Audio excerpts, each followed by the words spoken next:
নবীজি এই গলি নিয়ে চলতেন, ঘন্টার পর ঘন্টা সুগ্রাম টেনে টেনে নবীর কদমে গিয়ে পৌঁছে যেত।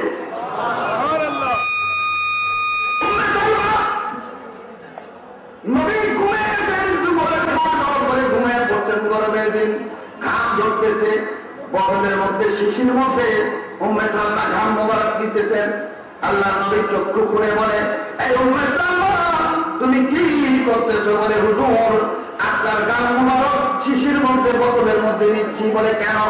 বলে, আজা আর মুকানা আরতি তিবিনা ওয়া হুয়া বিল আতিয়ারাত তাইয়্যিবা। মুসলিম শরীফের হাদিস। হুজুর আপনার ঘাম মোবারক সংরক্ষণ করে রাখি, আতর গোলাপ দিয়ে বানায় রাখি। এটা কোন নারী যখন বিবাহ কাজে লাগে, বাসরাত্রিতে জুনাইয়ের মাথায় এক ফোঁটা ঘাম মোবারক দিয়ে দিলে 7 জন পর্যন্ত তার ঘরে যত সন্তান জন্মগ্রহণ করে প্রত্যেকটি শিশু বাচ্চার গায়ে রাস্তান ধরে সুগন্ধি পাওয়া যায়।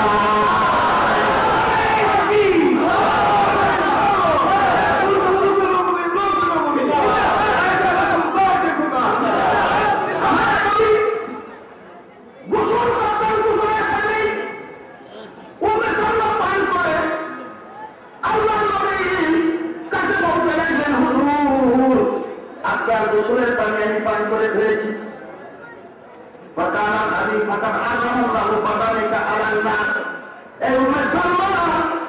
তুমি ইচ্ছা করে আমার গোসলের পানি পান করেছ, জাহান্নামের আগুন তোমার একটি পাথরও জ্বালাতে পারবে না, স্পর্শ করতে পারবে না। নবীর ঘাম মোবারকের মধ্যে গোসলের পানির মধ্যে বরকত। রসুলের প্রস্তাব মোবারক পান করেছে উম্মে আয়মান রাদিয়াল্লাহু তাআলা আনহা।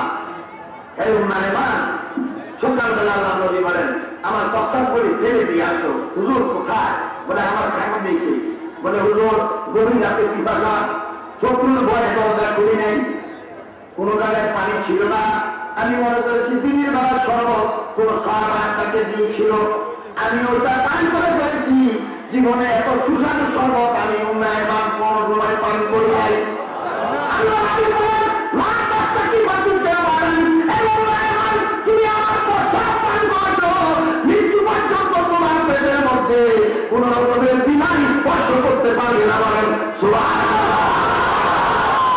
মেশক হইতে সুবাসিত নবীজি পশিহিনায় আপনার খুদার পরে উচ্চ মুকাম নবীদের সরদার নবীজি। আল্লাহ আল্লাহ আল্লাহ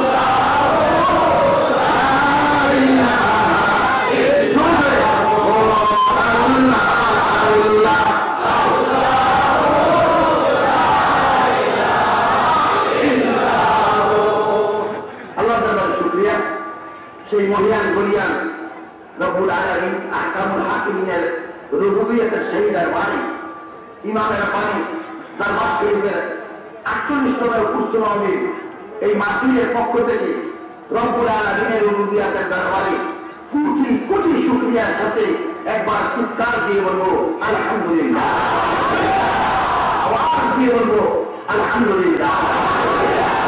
ওই আতায় আমরা তাজদারে মদিনা সরকারে গোয়ালাম নূরে মুনাফসার সৈয়দুল মুরসালিন রাহমাতাল লিল আলামিনের নূরানি কদমে মুস্তফার মধ্যে আজকের মাহফিল থেকে লক্ষ কোটি সালাম এবং শ্রদ্ধা জ্ঞাপন করছি। আবারও বলেন আলহামদুলিল্লাহ। পৃথিবীর সমস্ত নবী ওলি, সাহাবা কেরাম, সিদ্দিকীন, শহীদান, আওলাদে রাসূল, ওলি গাউস কুতুব সহ আমার মুর্শিদ কেবলা, আওলাদে রাসূল, খলিফাতুর রাসূল, মুফতি সাকালাই, হাদি মিল্লাত, কুবুমাতের ইসলামিক বিদ্যাসাগর, বাতিলের আতঙ্ক, সুন্নিয়াতের মনোনমনি, সুন্নিয়াতের শিরোমণি,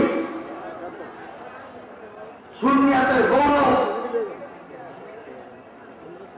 ওলিয়ে কামেল, মুর্শিদের মুকাম্মেল, মুজাদ্দিদের জামাত, হযরত আল্লামা আবু বকর সৈয়দ আলহাজ আবেদ শাহ মুজাদ্দিদি রাদিয়াল্লাহু তাআলা দরবারে কদমের মধ্যেও আমরা আশিকানের পক্ষ থেকে লক্ষ কোটি সালাম এবং শ্রদ্ধা জ্ঞাপন করছি। বলেন আবারও আলহামদুলিল্লাহ।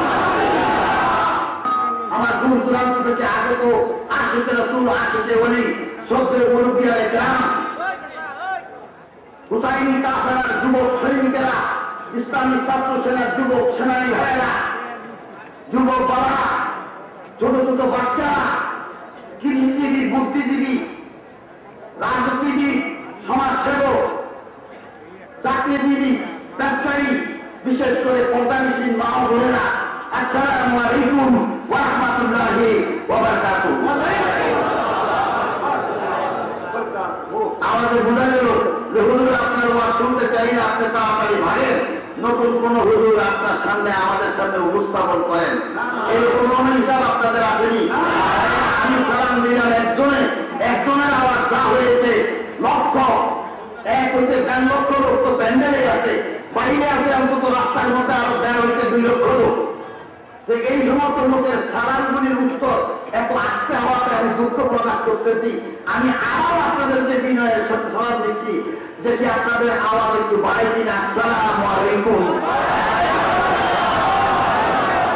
মাশাআল্লাহ, বুঝা গেল আমার প্রতি আল্লাহ রহমত বর্ষিত হোক, এটা আপনারা চান, ঠিক কিনা? আল্লাহ যেন আমাদের প্রত্যেকের দোয়াকে, সালামকে কবুল করে আমাদের উভয়কে রহমত দিয়ে মালামাল করে দেয়, বলে না আমি আওয়াজ দিয়ে বলে না আমি। আমি যে আয়াতে পাক তেলাওয়াত করেছি ওদিক থেকে আমি আলোচনা করব, যদিও আলোচনাটা আরো বারংবার শুনেছেন। আলহামদুলিল্লাহ রাব্বিল আলামিন। সবাই এটা জানেন কি জানেন না? সূরা ফাতিহার শুরুতে আলহামদুলিল্লাহ রাব্বিল আলামিন না আলামিন, অর্থাৎ 18,000 মাখলুকাত, 80,000 আলমের যা কিছু আছে সবকিছুর একমাত্র প্রভু, একমাত্র রব, মনিব, খালেক, সৃষ্টিকর্তা মানে রব্বুল আলামিন। সমস্ত আলামিনের একমাত্র রব, নিজে বললাম যে আমি সমস্ত কায়নাতের একমাত্র আমি হলাম রব্বুল আলামিন। আর নবী সম্পর্কে কি বলতেছে? ওয়ামা আরসালনাকা ইল্লা রাহমাতাল লিল আলামিন।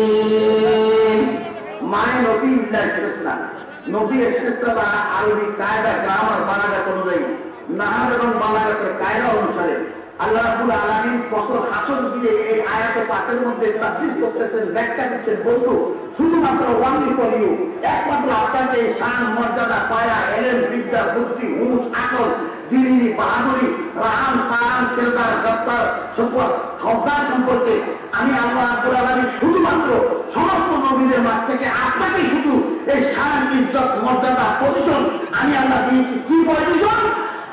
আমি আল্লাহ যত আলামিনের রব, তত আলামিনের জন্য নবী গো আপনার কাছে আমি রহমত আপনাকে বানায় দিয়েছি।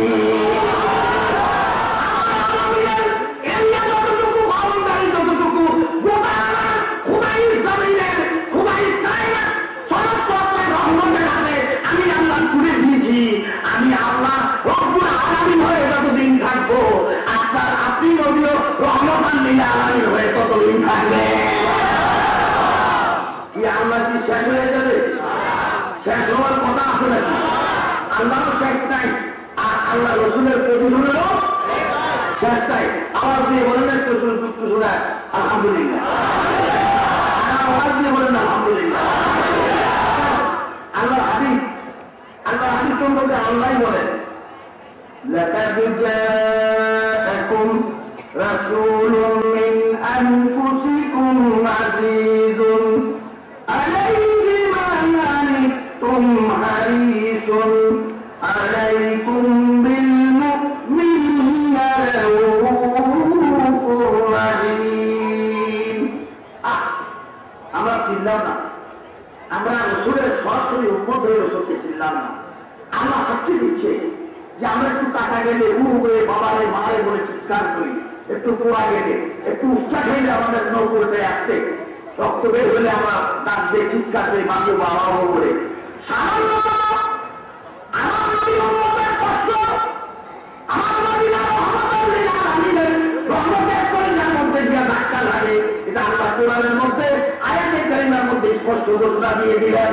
আমার নবীর উম্মতের সামান্য কষ্ট তো বেদনা তো রসুলের মুখ দিলার মধ্যে লাগে, সামান্য কষ্ট বেদনা পরিবারের মধ্যে লাগে। এখন আমি বলবো হুজুর, আমরা যে মৃত্যুর কষ্ট, সমস্ত কষ্টের চেয়ে সবচেয়ে বড় কষ্ট হলো মৌতের কষ্ট।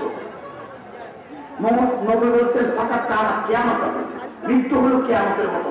যেরকম আসমান জমিন টুকরা টুকরা হয়ে উঠতে থাকবে, পাহাড়গুলি রুলের মতো উঠতে থাকবে, আসমান জমিনের যে অবস্থা হবে কিয়ামতের মুহূর্তে, ওই মুহূর্তকে উদাহরণস্বরূপ শেষ করেছে আমার নবী যে আমার পূর্বতায় সর্বাত্মক মুহূর্তের বেলায় আমরা এই জীবন নিয়ে যখন তার হবে সারা পৃথিবীর সমস্ত মুসলমানের মৃত্যু প্রাপ্ত হবে কিয়ামতের মতো। সেই মুহূর্তে যত সুন্দরী বিবি থাকো, যত বিলিয়ন বিলিয়ন টাকার মালিক হন না কেন, যত টাকা পয়সা অর্থশালী হন না কেন, যত সন্তানের বা অভিভাবক হন না কেন, যত সুন্দর রূপসী আপনার স্ত্রী হোক না কেন, ওই সময় সমস্ত পৃথিবীর ডলার আর টাকা স্বর্ণ গয়না যদি সামনে এনে দেয়, মৃত্যুর এতটুকু কষ্ট লাঘব হবে না।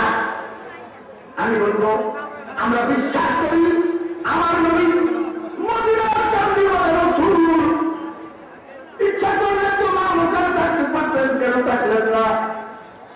লিমান মানে ওয়াতুল্লাহ আসানি মালাকুল মুকাররাবুন ওয়া নাবিয়্যুল মুরসালুন। আল্লাহ হাবিব বলেন, আমি মক্কা মদিনার জমিন থেকে যখন আল্লাহকে দেখা এবং কথা বলার ইচ্ছা পোষণ করেছি, সঙ্গে সঙ্গে কোনো বাহক ছাড়া সাথী ছাড়া আমি নাম ওখানে গিয়ে আল্লাহর সাথে কথাবার্তা বলেছি, আল্লাহর সাথে কথোপকথন করেছি, আল্লাহকে দেখেছি। আমার সাথে কেউ যেতে হয় নাই, আমি সরাসরি চলে গিয়েছি। এমনকি কোনো মালায়েকা, কোনো ফেরেশতা, কোনো পয়গম্বরের যেখানে যাওয়ার ক্ষমতাই রাখে না, ওই নাম ওখানে গিয়ে আমি আল্লাহর সাথে সাক্ষাৎ করি।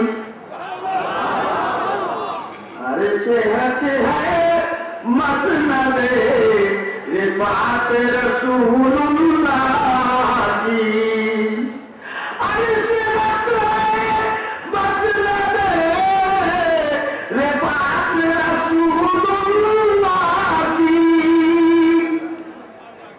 আজকে আজই বলছে রসুলের বসার সিট, যেটা মেয়েরাকে নবীজি বসে দেখাই দিয়েছে।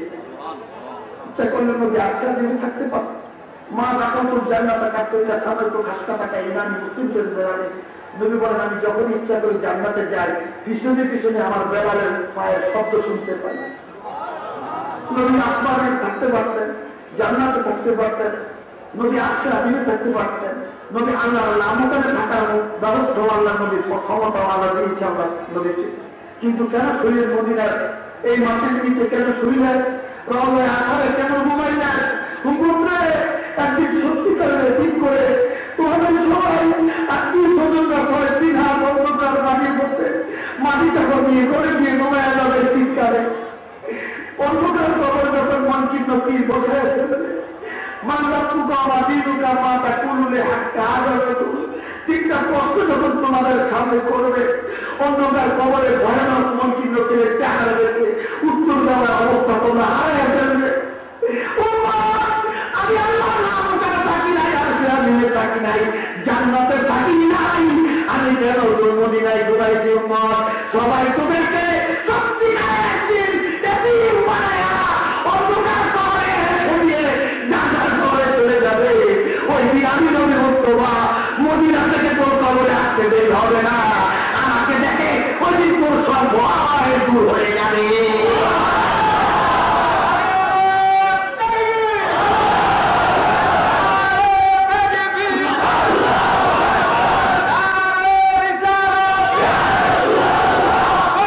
তোমাকে আমি আরো বেশি ধন্য, তোমার উম্মত হয়ে আমি ধন্য রাসূল।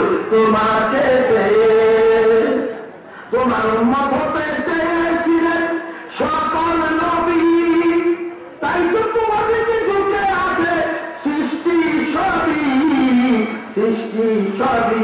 তুমি সেই নবী যার কদমে চন্দ্র রবি, তুমি সেই নবী যার কদমে চন্দ্র রবি, যাদিকে সব নবীরা রয়েছে তাকিয়ে আমি ধন্য রাসূল। তোমাকে পেয়ে আমি আরো বেশি ধন্য, তোমার উম্মত হয়ে আমি ধন্য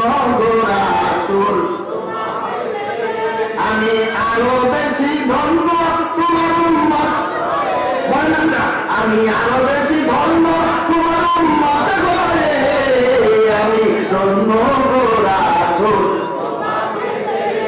নিদান কালে সবাই মুখে রাব্বি রাব্বি, মোদের নবী কাকার শুধু ইয়া উম্মতি ইয়া উম্মতি, মোরা সেই নবীজির উম্মত হতে পেরেছি, মোরা সেই নবীজির উম্মত হতে পেরেছি।